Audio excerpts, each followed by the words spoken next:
Salam jumpa sahabat Humas Keuskupan Agung Jakarta yang terkasih dimanapun Anda berada saat ini. Kembali menjumpai Anda semua pada episode atau edisi yang keempat kalinya, yaitu dari Live Humas Keuskupan Agung Jakarta tentang bincang-bincang santai. Dan bincang-bincang santai ini tentunya terkait dengan masa adaptasi kebiasaan baru. Dan seperti yang sudah kita lalui bersama di episode sebelumnya, yaitu yang terakhir tentang interaksi. Nah, pada kali ini episode yang sangat menarik juga akan kita bahas dengan narasumber yang tentu saja sudah siap saat ini. Dan berjumpa pada di edisi yang keempat kalinya pada hari ini. Tentu saja Live Humas Keuskupan Agung Jakarta ini didukung penuh oleh Komsos Keuskupan Agung Jakarta beserta dengan Hidup TV. Dan bersama saya, Susiana Swadi, tim Humas Keuskupan Agung Jakarta, dan pada edisi kali ini akan mendampingi bincang-bincang santai dengan topik yaitu kesehatan anak di masa adaptasi kebiasaan baru. Dan siapa narasumber kita? Tentunya saat ini telah hadir bersama saya melalui virtual, yaitu Dr. Hartono Gunardi, spesialis anak dan konsultan. Dan kita sapa dulu Dr. Hartono. Selamat malam, Dr. Hartono, salam jumpa. Selamat malam, Mbak Susi. Salam sehat ya, Dok. Salam sehat selalu. Selamat malam juga sahabat Humas KAJ dimanapun berada. Ya, baik. Semoga kita semua sehat selalu. Amin, amin Dok. Ya, terima kasih atas kesediaannya Dr. Hartono yang pada hari ini tentunya kita akan mengupas banyak seputar kesehatan anak.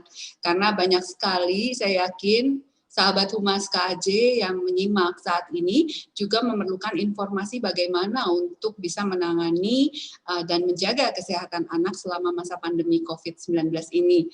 Dan juga saya akan memperkenalkan dulu nih Dr. Hartono yang kesehariannya itu tentunya akrab dengan anak-anak karena memang spesialisasinya adalah spesialisasi anak, yaitu di tumbuh kembang. Dan saya pun juga telah mengenal Dr. Hartono dalam waktu kurun yang amat lama, karena anak saya sendiri juga ditangani oleh Dr. Hartono dari kecil ya. Dan Dr. Hartono juga dalam kesehariannya itu ada bekerja, berpraktek sebagai dokter anak dan juga sebagai konsultan tumbuh kembang, dan juga di institusi divisi tumbuh kembang pediatri sosial, Departemen Ilmu Kesehatan Anak, Fakultas Kedokteran Universitas Indonesia, dan juga Rumah Sakit RSCM.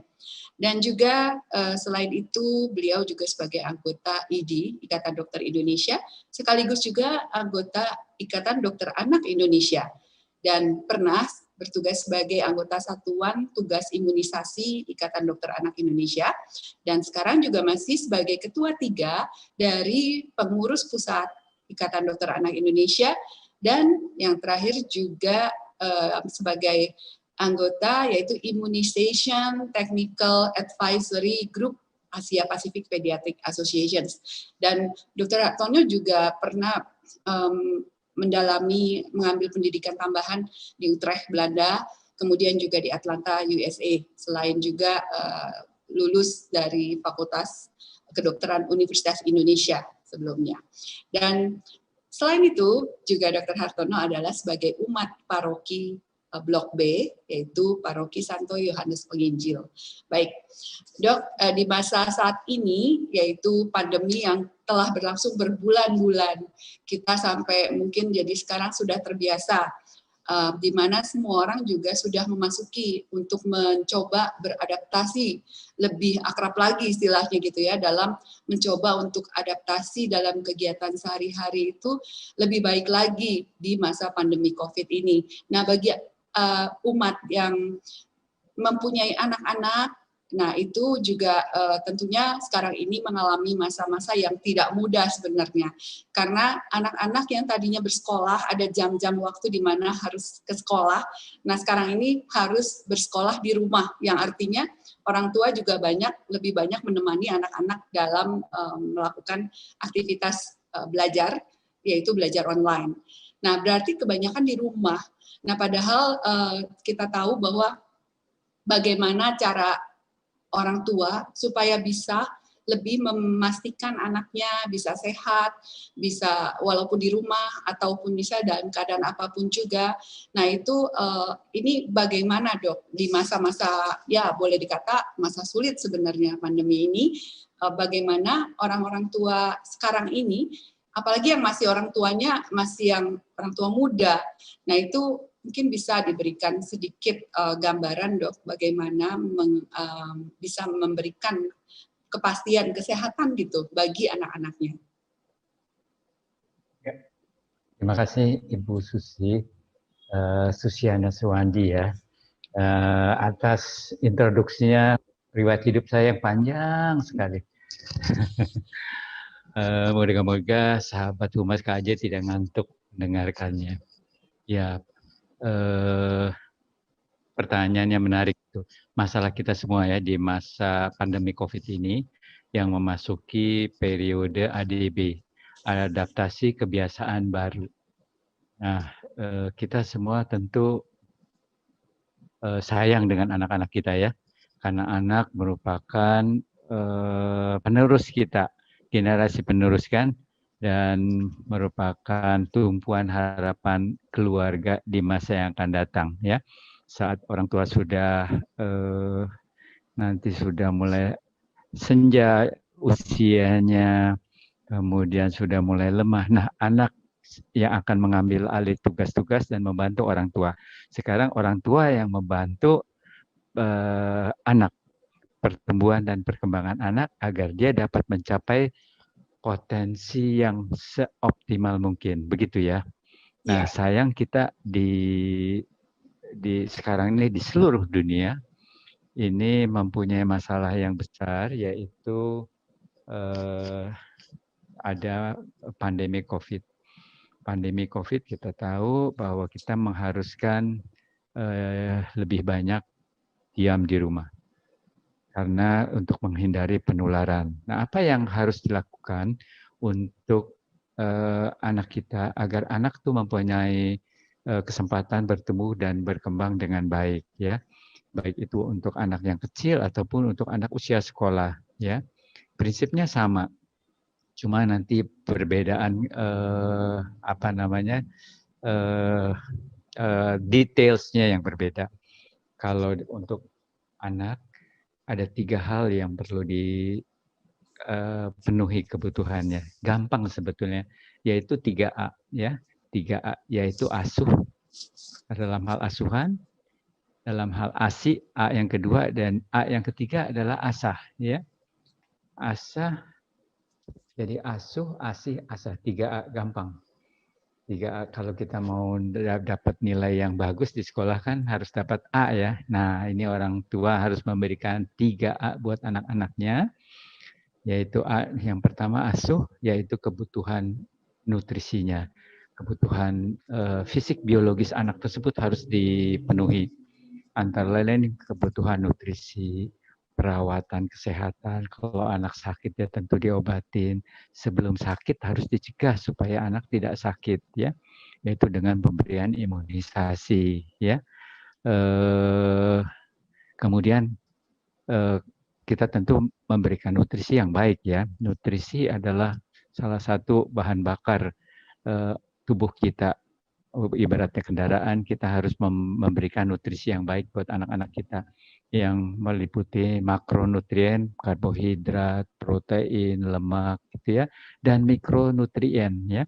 Mikronutrien kan ada trace element atau elemen esensial yang diperlukan oleh tubuh kita, seperti misalnya zat besi.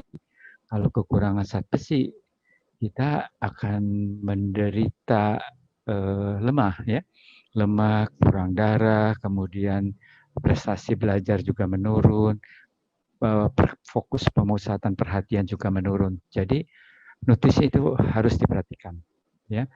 Jadi nutrisi, perawatan kesehatan termasuk pencegahan terhadap penyakit infeksi dengan imunisasi. Ya. Kemudian A yang kedua, ASI ya. Ya. ASI itu kasih sayang ya. orang tua harus mengasihi anak-anaknya. Karena dengan kasih sayang, maka anak itu akan lebih percaya diri. Kalau kita lihat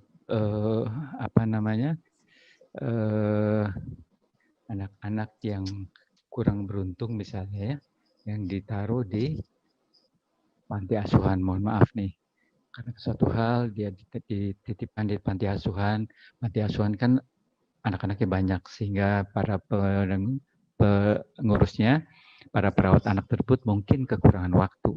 Meskipun makanannya cukup, tapi pertumbuhan anak tersebut seringkali tidak optimal. Mengapa? Karena dia kekurangan kasih sayang tersebut, ya. Kalau anak-anak di panti asuhan itu dulu ada yang dikenal sebagai maternal deprivation syndrome. Jadi kekurangan kasih sayang orang tua, khususnya ibu. Jadi dia tidak bertumbuh dengan berkembang dengan baik, ya. Selain itu nanti akan berpengaruh pada perkembangan psikologis anak tersebut, ya. Jadi kurang pede, ya, kurang percaya diri karena dia tidak mendapat dukungan yang seharusnya. Kemudian yang ketiga adalah asah. Asah dalam arti stimulasi. Nah, stimulasi ini meliputi stimulasi semua panca indera yang dipunyai oleh anak tersebut, ya. Matanya, ya, pendengarannya, stimulasi misalnya dengan musik, ya.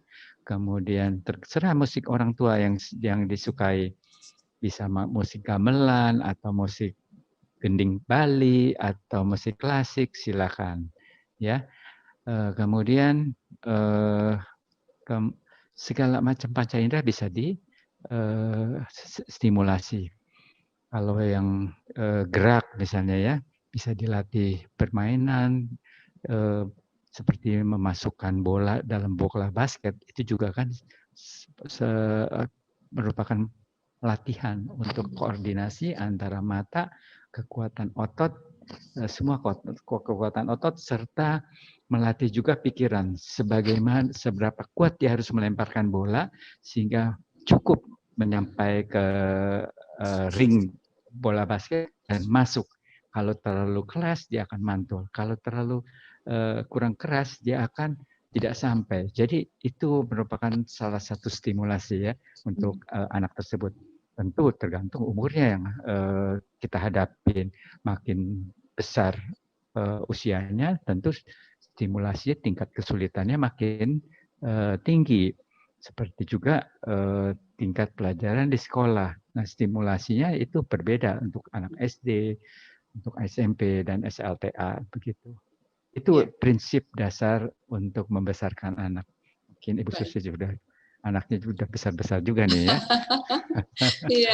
Iya, jadi kita harus mengingat nih para orang tua untuk gampang mengingatnya, yaitu 3A tadi ya dok ya, yaitu asuh, asih, dan asah.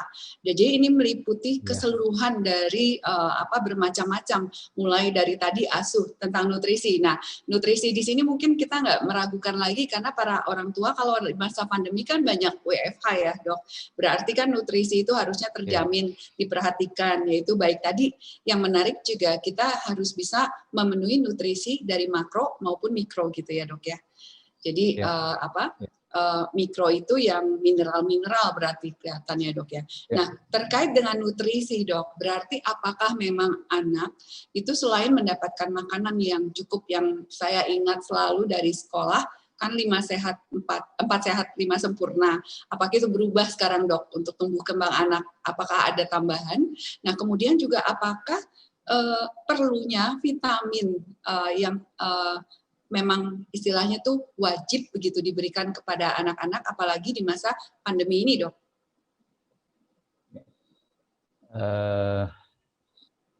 Kalau dulu memang kita mempunyai semboyan 4 sehat 5 sempurna ya. Memang sih itu baik ya.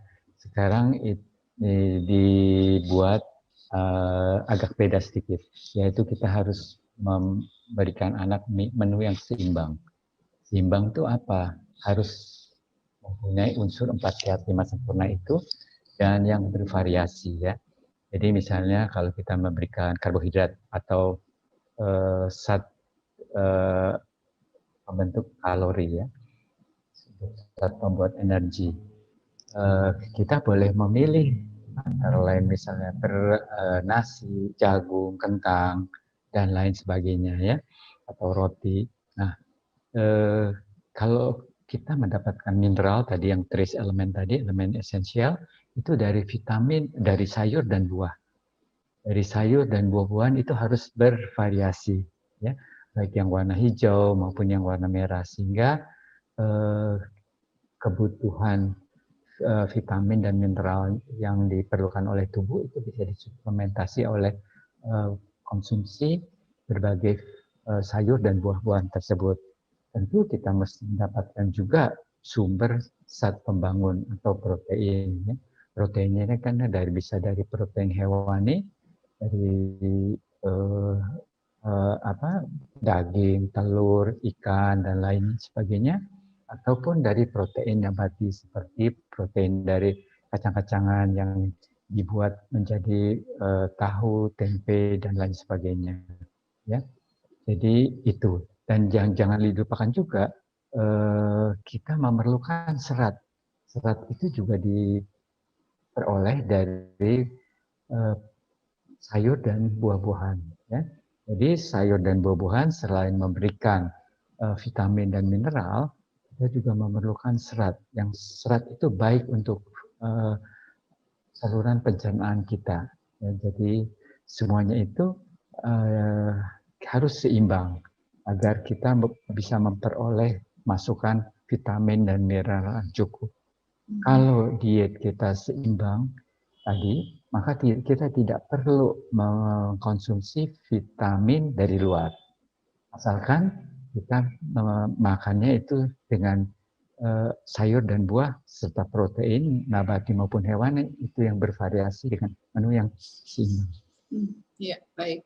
Jadi kalau dipastikan sudah mendapatkan makanan yang dengan gizi yang seimbang tadi, yaitu dengan kelengkapan yang tadi disebutkan dokter, tentunya vitamin sebenarnya tidak diperlukan ya dok ya, asal bisa menjamin pasokan-pasokan itu ya dok ya. Tapi kalau ada anak yang mungkin sulit makan sayur, nah itu mungkin apakah ya mau nggak mau kita perlu vitamin kali ya dok, atau gimana dok? Ya. Kan banyak nih anak kecil terutama dok, nggak suka makan sayur atau malah mungkin sayur dan buah nggak mau gitu dok. Ya, ya memang sekarang ini lagi tren ya, anak kecil jarang sering dijumpain anak kecil yang sulit makan sayur dan buah ya. Kadang-kadang kelihatan sayur sedikit aja dipinggirin. Gitu juga makan bakmi, ada sayur hijau sedikit langsung dipinggirkan, maunya mie dengan baksonya aja misalnya ya. Nah, itu kita perlu antisipasi dari awal. Jadi dari sejak awal kita perlu ajarkan, yaitu mulai dari usia 6 bulan. 6-7 bulan kita harus berikan sayur dan buah tersebut. Kalau nggak diberikan, anaknya sulit untuk menyukai sayur atau buah tertentu. Ya, jadi itu penting sekali, ya, penting sekali, dan anak-anak itu mengikuti pola konsumsi orang tuanya, ya, pola konsumsi orang tuanya. Nah, bagaimana kalau sekarang anak kita sudah besar, nggak suka makan sayur, ya kan? Umurnya sudah lewat dari 6-7 bulan misalnya kan, bisa katakanlah 2 tahun. Wah, ini yang perlu diatasi oleh orang tua dengan kesabaran. Iya, biasanya orang tua stres, dok. Karena kan susah gitu ya, ngasih makan umur anak 2 tahun. Betul. Ya, jadi anak itu perlu belajar, dia bisa menolak makanan yang baru, itu mungkin sekitar 15-20 kali dia bisa menolak. Tapi kita harus tekun memberikannya. Ya, bagaimana caranya? Antara lain dengan kita memberikan contoh. Kalau orang tuanya tidak suka makanan sayur tersebut, kalau anaknya mau diajarin makan sayur tersebut, orang tua harus makan. Memperlihatkan bagaimana enaknya itu. Jadi kalau orang tuanya tidak memakan sayur tersebut, anaknya juga pasti tidak akan suka. Jadi kembali ke pepatah dulu, pohon dari buah itu jatuhnya nggak jauh-jauh dari pohonnya. Jadi contoh yang baik adalah yang diberikan oleh orang tuanya. Silakan makan bersama anak, sampaikan kepada anak enaknya ini makanan, ya, nikmati benar, ya. Lama-lama dia akan tertarik, dan mencobai, mencicipi. Dan di situ salah satu triknya mungkin. Baik dok, ya. Jadi memang orang tua menjadi contoh yang utama buat anaknya. Kalau sudah terlanjur anak itu sudah cukup besar sedikit dan tetap belum suka buah ataupun sayur ya dok. Nah ini demi untuk bisa mendapatkan kesehatan yang amat prima untuk di masa, terutama di masa pandemi ini ya dok ya. Karena memang bagi orang tua saya paham bahwa saat-saat seperti ini kan bikin apa ya, situasi yang cukup deg-degan gitu ya untuk bisa meyakinkan bahwa anak dalam keadaan baik. Nah, apalagi sekarang ini kan anak jadi gini dok, di masa pandemi ini mungkin ada orang tua yang sangat-sangat takut supaya anaknya tidak terkena oleh virus corona, maka anak terus keep gitu ya di rumah saja. Nah sampai anak itu juga tidak punya dalam geraknya. Tadi kan ada di 3A itu asah ya dok. Nah asah itu kan stimulasi panca indera dan juga gerak. Nah geraknya pun terbatas kalau di rumah, itu bagaimana ya dok? Ya memang betul. Kalau sekarang gerak anak di dalam rumah mungkin terbatas, tergantung luas rumahnya ya. Kalau luas rumahnya besar sekali halamannya itu tidak masalah. Tapi kalau rumahnya kebetulan tidak luas, maka kita bisa mengajak bermain di taman asal tidak berkerumun ya. Iya. Di luar rumah. Tapi kalau kita membawa anak keluar rumah, kita harus sadar bahwa anak tersebut berisiko terinfeksi. Ya, jadi anak yang dibawa keluar rumah harus dilindungi dengan masker. Anak di atas 2 tahun perlu diberikan masker. Ya, tentu yang sesuai dengan bagian tubuh anak tersebut. Jangan masker dewasa diberikan kepada anak usia kandungan. Ya. Akan menutupi hampir semua wajahnya ya dok. Ya, jadi tadi harus dokter sesuai. Baik, tadi dokter sebutkan bahwa anak 2 tahun memakai masker. Lalu anak di bawah 2 tahun bagaimana dok? Kalau diajak ke taman gitu, untuk jemur-jemur. Ya, anak di bawah 2 tahun perlu diberikan perlindungan. Sedapat mungkin dia tidak dibawa keluar rumah, tapi kalau mau dibawa keluar rumah karena misalnya untuk dijemur gitu ya, kita harus pilih bahwa tidak ada orang lain di sana, tidak ada kerumunan ya. Kita perlu hindari. Dan jarak yang paling dekat adalah minimal 2 meter dengan orang lain ya. Jadi kita harus pastikan kalau ada orang yang mau mendatang, kita tutupi anak kita tersebut dengan kain seperti kita melindungi anak dari hujan gitu ya. Kemudian kita bawa, dan harusnya orang lain juga mengetahui bahwa dia tidak boleh dekat-dekat dengan anak ya, apalagi kalau orangnya lagi tidak pakai masker ya. Jadi kita harus sadar begitu kita keluar dari rumah kita harus lindungi anak tersebut ya, dan jangan anak tersebut menyentuh bagian mata, hidung maupun mulut. Anak kecil susah, orang dewasa aja susah untuk menahan, apalagi anak-anak. Ya, jadi itu merupakan pintu masuk virus tersebut ke dalam tubuh.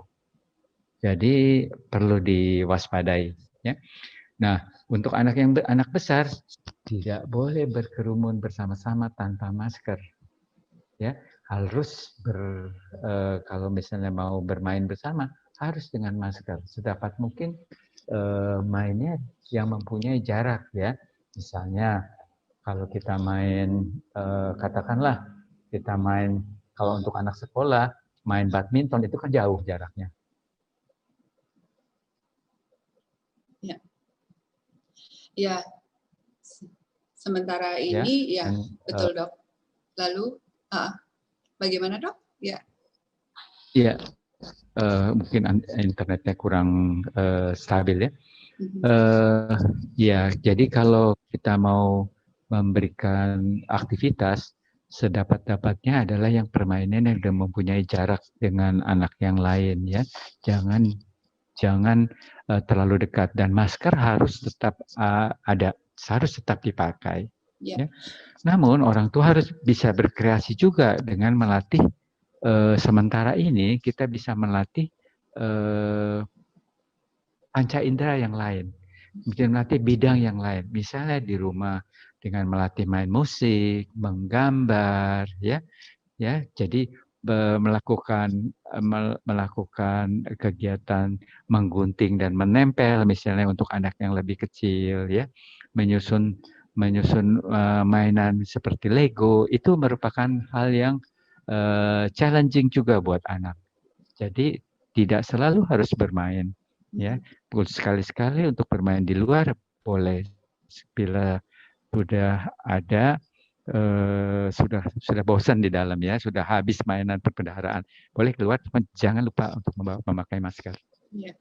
Dan juga jaga jarak tadi sebaik-baiknya itu 2 meter tadi ya, Dok ya. Baik, 2 meter. 2 meter. Dan harus diperhatikan arah angin juga ya. Arah angin, jangan sampai orang lagi batuk di sana, kita buka masker, dialah batuk, kita hirup. Ya, batuk dan bersin itu merupakan salah satu sumber penularan yang paling hebat. Jadi harus dihindari. Ya, apalagi terhadap anak-anak ya, Dok ya. Iya. Ya, orang dewasa juga. Orang dewasa juga ya, Dok ya. Iya. Nah, kemudian juga ada orang tua yang karena tidak sesuatu hal tidak bisa meninggalkan anak, lalu orang tua harus berbelanja misalnya ke supermarket gitu ya, Dok ya, yang ada di supermarket di luar ataupun di dalam sebuah mall. Apakah itu aman, Dok, untuk mengajak anak gitu? Iya, kalau orang tua misalnya di rumah tidak ada lagi orang, hanya ibu dan bayinya misalnya, ayah pergi bekerja, tinggal berdua, terpaksa ya, mau nggak mau kita harus membawa anak tersebut. Mbak misalnya lagi pulang ke kampung, tidak ada yang lain yang menunggu, kita terpaksa membawa. Tapi kita harus sadar, begitu kita bawa anak itu dari rumah, risiko ketularan ada. Ya, kita bisa pakai masker. Anak kalau di bawah 2 tahun kan nggak bisa pakai masker. Oleh karena itu kita pakaikan face shield dan mungkin kain tadi ya untuk melindungi anak. Kalau terpaksa demikian, kita harus menyelesaikan tugas tersebut dengan secepat-cepatnya. Ya, membeli keperluan dengan cepat, tidak lihat-lihat, ya. Apalagi kalau di samping supermarket misalnya ada lagi sale diskon 80%. Itu tanggung ya, diteruskan. Ya, itu yang menggoda sekali tuh. Waduh, ya.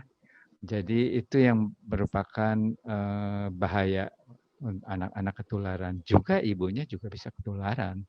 Jadi harus tahan godaan. Ya, mungkin itu. Ya, lalu kalau sudah dalam keadaan terpaksa dengan membawa bayi apalagi ataupun anak balita ke supermarket contohnya atau ke mall untuk membeli keperluan dan kemudian cepat kembali, dan apakah itu harus di rumah buru-buru untuk kembali mandi ataupun membersihkan gitu, membersihkan diri, termasuk juga semua pakaian yang dipakai, Dok, untuk anak juga? Ya, benar. Begitu masuk ke rumah harus semua barang-barang tadi mesti didesinfektan ya.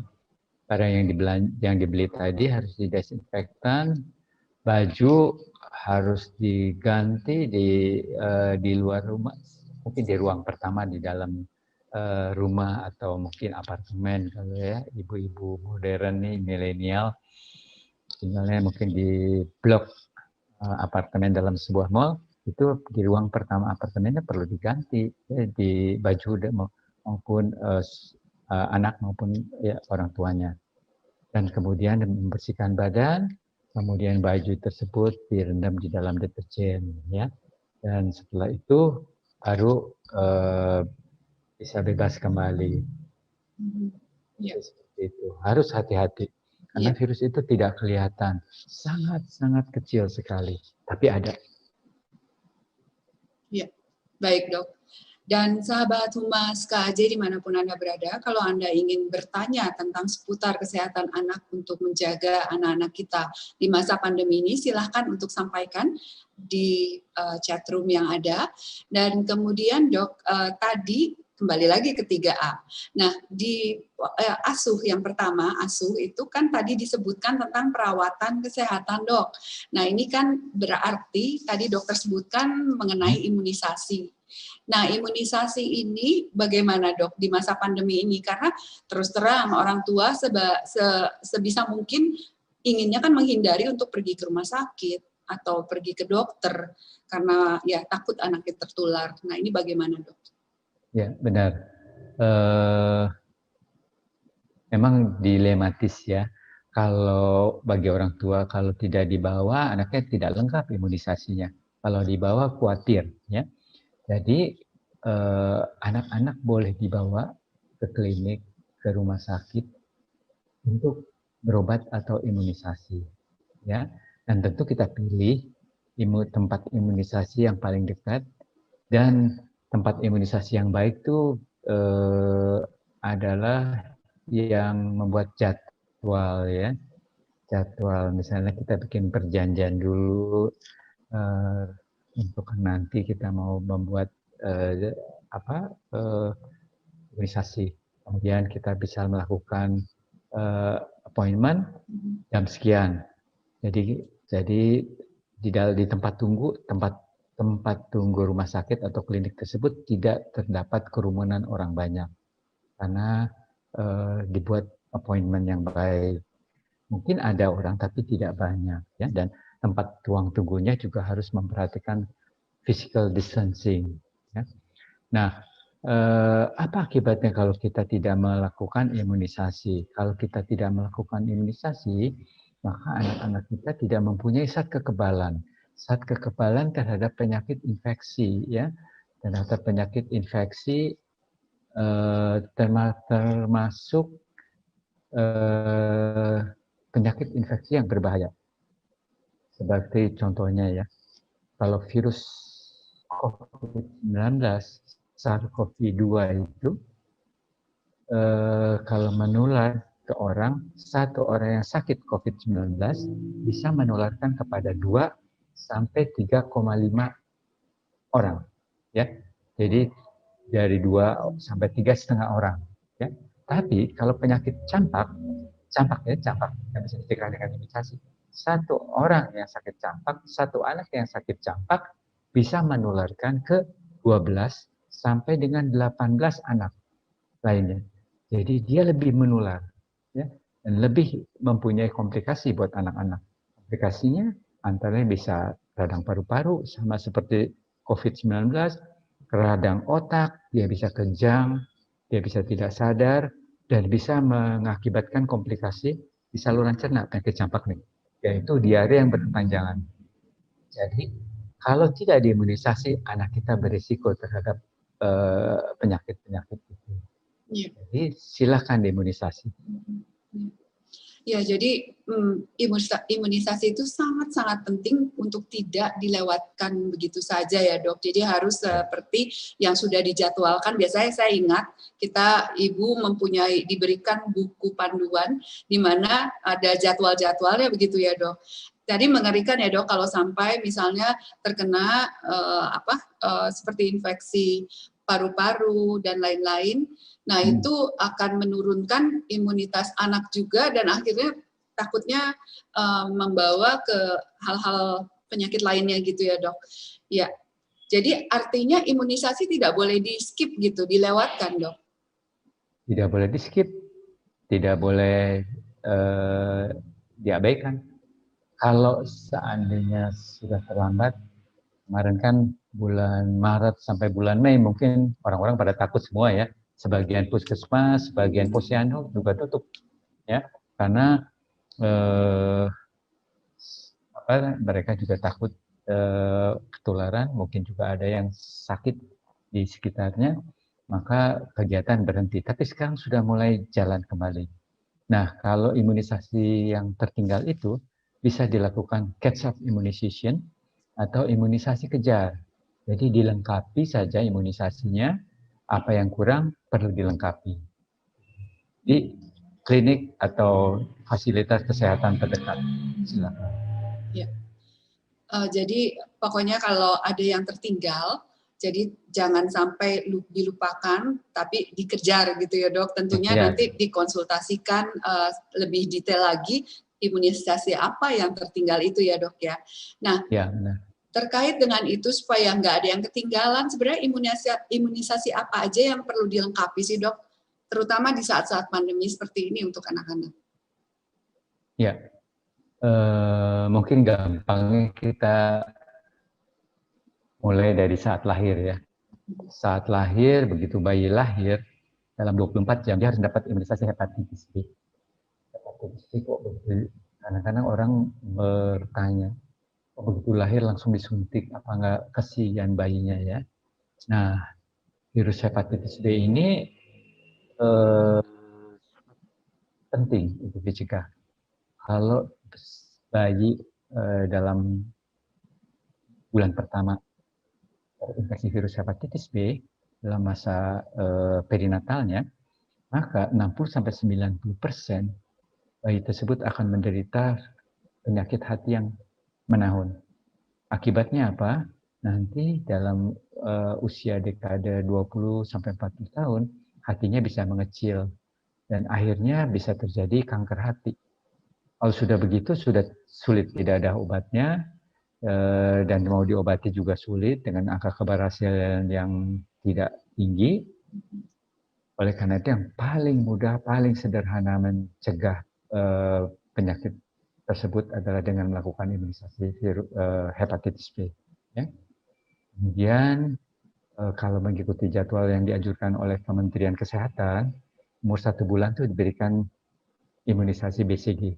BCG untuk mencegah penyakit TBC dan komplikasi TBC yang berat, misalnya radang selaput otak, TBC tulang, TBC sendi, TBC ginjal, ya itu yang perlu dilakukan. Kemudian imunisasi polio, polio itu diteteskan.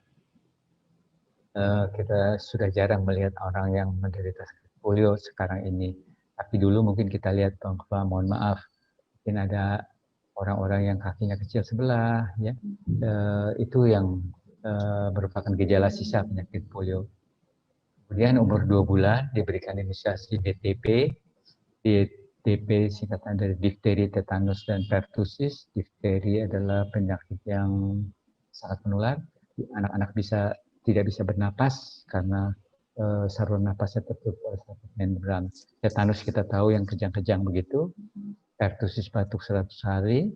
Kemudian imunisasi yang lain adalah HIV yang bisa mengakibatkan radang selaput otak dan paru-paru, dan itu dilakukan pada usia 2, 3, 4 bulan ya, dengan imunisasi polio.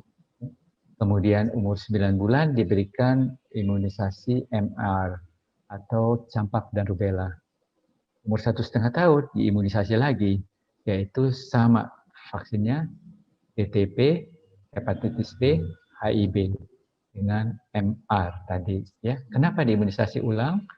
Karena daya tahan tubuh saat kekebalan yang ditimbulkan itu sudah menurun dengan berjalannya waktu. Oleh karena itu perlu diingatkan lagi sistem kekebalan tubuh kita dengan imunisasi booster atau ulangan. Dengan demikian saat kekebalannya akan naik tinggi kembali. Nah, masa pandemi COVID itu minimal itu yang dilakukan sampai 18 bulan. Kalau yang imunisasi itu sudah lengkap, yang mana lagi? Kalau menurut Kemenkes, diimunisasi lagi umur kelas 1 SD, ya, menurut anjuran Kementerian Kesehatan. Tapi kalau menurut anjuran Ikatan Dokter Anak Indonesia, banyak imunisasi pilihan yang bisa diberikan. Seperti misalnya imunisasi cacar air, influenza, hepatitis A, kemudian infeksi untuk radang paru-paru, ya, atau vaksin pneumokokus. Ya. Ya, jadi memang banyak sekali pilihan-pilihan yang setelah tadi umur yang sudah dilalui secara lengkap imunisasi dasar ataupun imunisasi booster. Nah, itu tinggal pilihan dari orang tua masing-masing begitu ya, Dok ya. Nah, kemudian untuk anak-anak yang misalnya SD nih, Dok.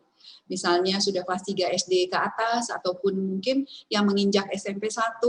Nah, itu juga apakah dalam masa pandemi ini juga perlu imunisasi yang dilakukan, apalagi yang memang penting sekali pada masa pandemi ini, Dok?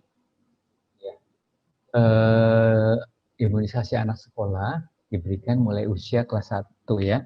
Jadi kelas 1 kira-kira 6-7 tahun diberikan imunisasi TD atau DT, tetanus difteri, dengan imunisasi MR, campak dan rubella ya.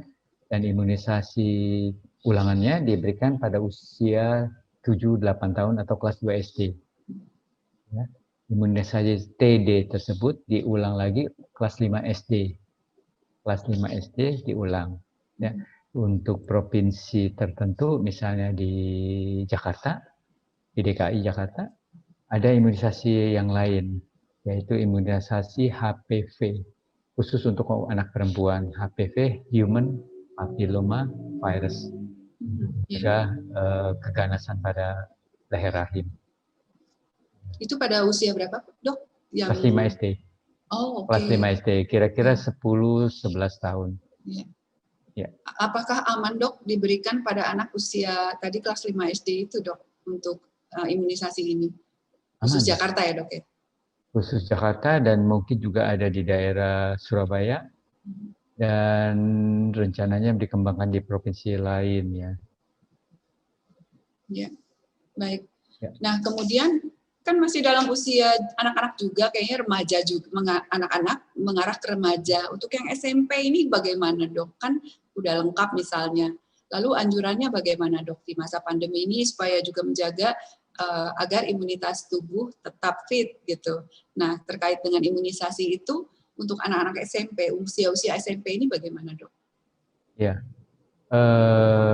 imunisasi TD yang diberikan 3 kali pada usia kelas 1, kelas 2, kelas 3, kelas 5 SD, itu bisa melindungi ya, paling tidak bisa 10 sampai 15 tahun kemudian, tergantung jumlah vaksin DTP yang didapatkan sebelumnya. Kalau dia lengkap, maka perlindungan tetanus bisa jangka panjang. Nah, untuk pengulangannya, imunisasi TD tadi, tetanus difteri, dianjurkan untuk diulang setiap 10 tahun. Jadi kalau di kelas 5 katakanlah umur 10-11 tahun, diulang lagi umur 20 tahun. Lalu berkumulatif itu, Dok? Ya. 20, 30, bahkan sampai nanti usia tua. Baik. Iya, itu anjuran. Baik, Dok. Nah, kemudian juga, Dok, sekarang ini ada pertanyaan bagaimana terkait tumbuh kembang, karena memang ini juga spesialisasi dari bidangnya Dr. Hartono, tumbuh kembang anak. Nah, pesan apa, Dok, untuk masalah tumbuh kembang anak ini, Dok, di masa pandemi? Karena jangan sampai anak juga ada hambatan begitu, Dok, karena masa-masa yang berbeda dengan masa sebelum pandemi. Ya, tadi ya, untuk orang tua pesannya adalah anak perlu dipenuhi kebutuhannya. Kebutuhan dasarnya tadi kan 3A, asuh, asih, dan asah. Ya. Nah, timbul pertanyaan, bagaimana kita tahu bahwa kebutuhannya sudah dipenuhi? Oleh karena itu, kita harus memantau pertumbuhannya. Memantau pertumbuhannya untuk anak bagaimana? Kalau untuk anak balita di bawah 5 tahun, kita bisa timbang berat badannya tiap bulan kan? Tiap bulan dipantau, kemudian dilakukan plotting di kartu menuju sehat atau di buku kesehatan ibu dan anak. Atau kalau mau dilakukan dengan cara yang lebih up to date, pada ibu-ibu milenial kan sukanya yang pakai gadget ya. Ya. pakai aplikasi apps ya, itu bisa mendownload aplikasinya di Google Play Store, yaitu Primaku. Itu bisa di-download. Primaku download di Google Play Store. Itu free apps itu. Artinya gratis ya. Itu bisa dipantau di situ, baik mengenai pertumbuhan, perkembangan, maupun jadwal imunisasi. Jadi kita harus pantau pertumbuhannya. Ya sesuai dengan kurva pertumbuhan. Berat anak yang ya anak sehat itu naik tiap bulan itu beratnya naik ya, tapi tidak sekedar hanya naik, tapi harus sesuai dengan kurva pertumbuhannya. Jadi kita harus pantau. Ya. Gitu. Perkembangannya juga begitu ya, perkembangan perlu dipantau. Nah, yang perlu diperhatikan untuk gadget ini ya, gadget terutama untuk anak-anak yang di bawah 2 tahun. Pengenalan gadget itu di bawah 2 tahun tidak dianjurkan, ya, kecuali untuk komunikasi. Misalnya saja orang tuanya sedang pergi bekerja, ya dia mau ngecek anaknya dengan video call, oh anaknya baik-baik saja, itu silakan. Tapi kalau anaknya diberikan gadget, main gadget dari pagi sampai sore, itu akan menghambat perkembangan anak tersebut. Walaupun gadget itu apa dok, kan gadget itu banyak nih dok sekarang ini, kalau kami lihat tuh, kita lihat tuh suka ada gadget-gadget yang apa, games yang katanya menstimulasi anak usia sekian atau usia itu. Nah itu juga sama ya dok, itu malah menghambat ya dok untuk usia 2 tahun ke bawah ini. Kalau 2 tahun ke bawah itu tidak dianjurkan, kecuali untuk komunikasi ya. Nah, untuk 2 tahun ke atas, kita anak bermain gadget harus didampingi orang tuanya. Kita harus terangkan, dan itu ada batasannya ya. Karena kalau terlalu lama juga bisa mengganggu kesehatan mata anak tersebut ya. Jadi kalau kita memberikan gadget itu terlalu dini, seringkali berhubungan dengan keterlambatan bicara maupun gangguan interaksi anak tersebut. Ya, karena kita tahu bahwa 2 tahun pertama itu merupakan periode yang sangat kritis buat perkembangan otak seorang anak. Kalau dia tidak biasa dilatih interaksi dengan orang tua melalui komunikasi langsung, melalui senyum, melalui mimik, ekspresi, ya, anak tersebut tidak belajar. Dia hanya lihat gadget, lihat gambar kartun, main game, ya, dan itu dia tidak dilatih untuk berinteraksi. Akibatnya anak akan terlambat berbicara, anak tidak bisa melihat tatap mata kepada orang tua, dan kalau diajak senyum dia diam aja, dingin, melengos kadang, jadi cuek ya. Jadi seperti itu, karena dia tidak ada latihan sebelumnya seperti itu. Jadi hindari gadget sebelum anak berusia 2 tahun. Ya, jadi para orang tua muda terutama itu perlu memperhatikan bahwa karena memang kan masa pandemi ini kebanyakan masa-masa di rumah aja gitu ya. Nah itu memang jadi kita harus benar-benar seperti apa yang disebutkan Dr. Hartono, bahwa anak di bawah 2 tahun itu tidak boleh untuk memegang gadget dalam arti kata dibiarkan untuk bermain dengan gadget itu dalam games apapun juga. Atau misalnya dok juga misalnya kan ada juga nyanyian nursery ya dok ya. Nah itu kan biasanya dibutuhkan oleh anak-anak apalagi di usia 2 tahun ke bawah dok. Itu juga sama sekali nggak boleh berarti untuk melihat gadget itu. Mungkin seperti dulu zaman saya. Jadi memperdengarkannya melalui audio aja dong dok. Ya, kalau diperdengarkan audionya boleh, silakan. Ya, anak diajak misalnya menari, ya, kemudian menyanyi, itu boleh. Ya, audionya saja boleh.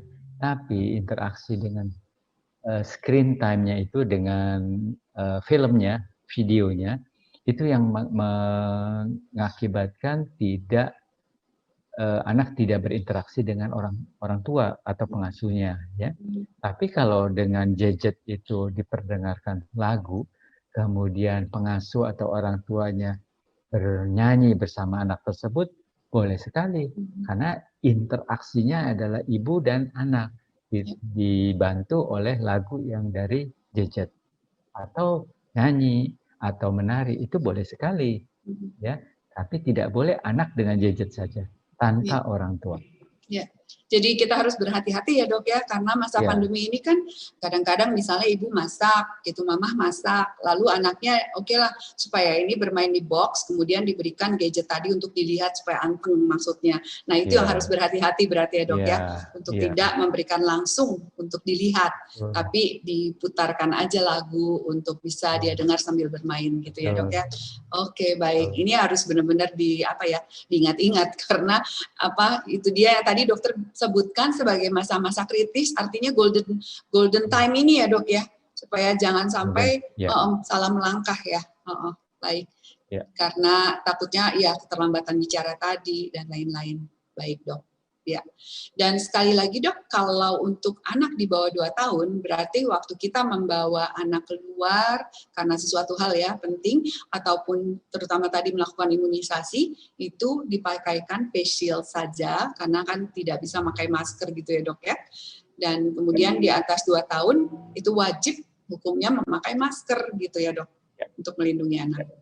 Ya, baik. Lalu kita memang masih ada waktu, tidak banyak, walaupun tidak banyak. Nah, kira-kira apalagi nih dok untuk bagaimana ibu-ibu muda terutama dan juga untuk semua orang tua untuk bisa benar-benar berhati-hati di masa pandemi yang kita nggak tahu sampai kapan bisa ditangani. Nah, ini apa saja langkah-langkah yang harus dilakukan untuk para orang tua dok? Ya, tadi sudah ya bagaimana menstimulasinya ya. Dan yang perlu diwaspadai lagi adalah orang tua harus panjang sabar, ya. Kalau anak diam di rumah, tidak sekolah, kemudian melakukan hal-hal yang aneh-aneh, kadang-kadang orang tua emosi, naik pitam, ya. Jadi anak dihukum, diberi hukuman fisik, dan itu yang tidak boleh, ya. Pengalaman tersebut akan membekas pada anaknya bahwa kekerasan fisik itu, hukuman fisik itu tidak dianjurkan. Jadi harus banyak bersabar. Kemudian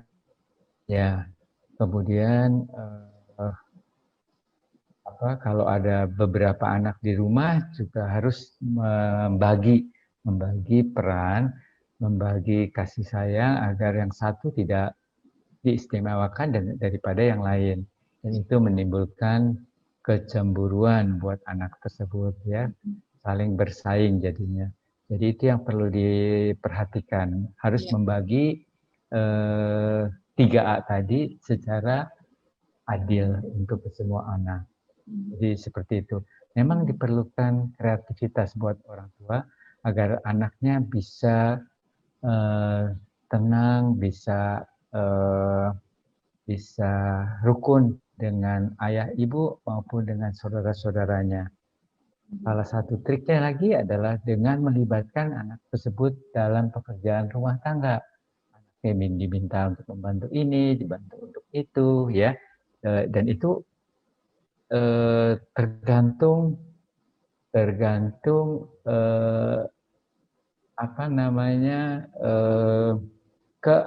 kemampuan orang tua untuk mengatur anak. Kalau orang tuanya bisa mengatur anak, maka kehidupan selama diam di rumah itu bisa menyenangkan. Nanti kita bisa buat rencana bersama, besok kita mau benahin ini, besok kita mau begini, besok kita mau menanam pohon, biji misalnya ya, biji buah tertentu kita tanam, nanti kita amati di pohon tiap hari, kita bikin catatannya untuk anak lebih besar misalnya, seperti itu. Jadi perlu kreativitas orang tua, sehingga waktunya itu selain terpenuhi dengan kegiatan yang positif juga buat belajar. ya, buat belajar dan bisa mempererat hubungan antara orang tua dan anak tersebut. Ya, jadi memang perlu kreativitas yang tinggi buat orang tua, sekaligus juga bagaimana orang tua bisa menjadi manajer rumah nih ya dok ya, memanage apapun untuk supaya bisa anak-anak itu terkontrol dengan baik dan juga ya menstimulasi mereka di rumah ya dok ya. Saya melihat sekarang ini banyak tuh dok di medsos-medsos bahwa anak-anak diajak bertanam hidroponik gitu ya, menanam bayam, menanam kangkung, dan kelihatannya anak-anak suka ya karena dari benih kemudian tumbuh keluar sedikit kemudian menjadi sesuatu yang akhirnya bisa dipetik dan dimakan sendiri lagi. Mungkin itu bisa juga menambah selera mereka ya dok ya. Iya betul sekali. Jadi itu sesuatu hal yang baru kan buat mereka. Kita aja mungkin jarang melihat suatu benih tumbuh dari bijinya seperti itu ya. Jadi pengalaman yang menyenangkan. Baik ya. Tanpa terasa, kita juga hampir ada di penghujung acara pertemuan kita pada hari ini di edisi keempat Bincang Santai dari Live Humas KAJ, yaitu Keuskupan Agung Jakarta. Dan untuk 2 minggu ke depan, kita juga ada seorang narasumber yang akan berbicara khusus untuk COVID-19 dan pencegahannya, yaitu seorang spesialis paru, yaitu Dr. Adria Rusli, spesialis paru. Dan nanti di 2 minggu ke depan nantilah sahabat Humas KAJ akan bisa mendapatkan hal topik-topik yang lain daripada hari ini, yang mana hari ini kita banyak sekali mendapatkan apa yang disebut inspirasi atau pengetahuan bagaimana orang tua muda maupun orang tua secara umumnya itu bisa mendapatkan sesuatu yang sangat penting di masa pandemi ini. Nah, terima kasih banyak Dr. Hartono untuk waktunya menjadi narasumber kami pada hari ini dan juga begitu banyak yang bisa kita peroleh untuk mencegah anak tertular ataupun juga di masa pandemi ini tumbuh kembangnya juga tetap baik seperti masa-masa di luar ataupun masa sebelum pandemi ya dok ya. Ya. Terima kasih Bu Susi. Terima kasih. Terima kasih juga buat kru di belakang yang sudah membantu. Baik, ya. Terima kasih banyak Dr. Hartono dan juga terima kasih untuk perhatian dan juga bergabungnya sahabat Humas KAJ pada hari ini dalam bincang santai tentang kesehatan anak dalam masa adaptasi kebiasaan baru. Dan juga kita akan berjumpa di 2 minggu ke depan. Dan saya Susiana Suhadi bersama dengan Dr. Hartono Gunardi pamit undur dari ruang Anda dan juga kita ketemu kembali di lain kesempatan. Salam sehat selalu, tetap melakukan protokol kesehatan yaitu 3M, memakai masker, menjaga jarak, dan mencuci tangan. Tuhan memberkati.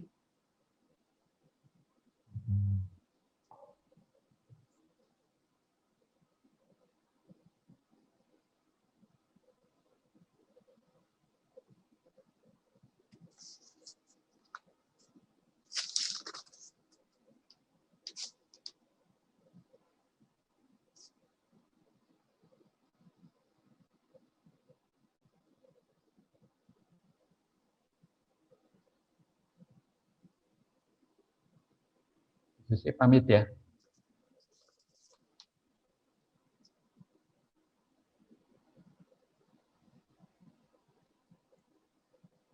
Pak Suryadi, terima kasih.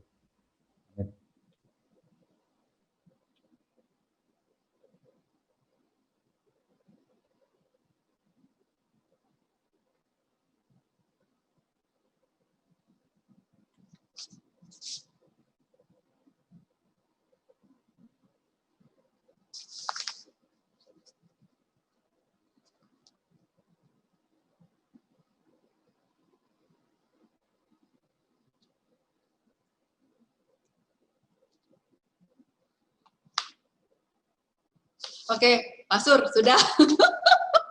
Aku juga diem tadi. Pak Sur, sudah. Sudah bisa bicara karena sudah end live. Terima kasih Mas Erwin. Ya, oke. Iya, makasih banyak.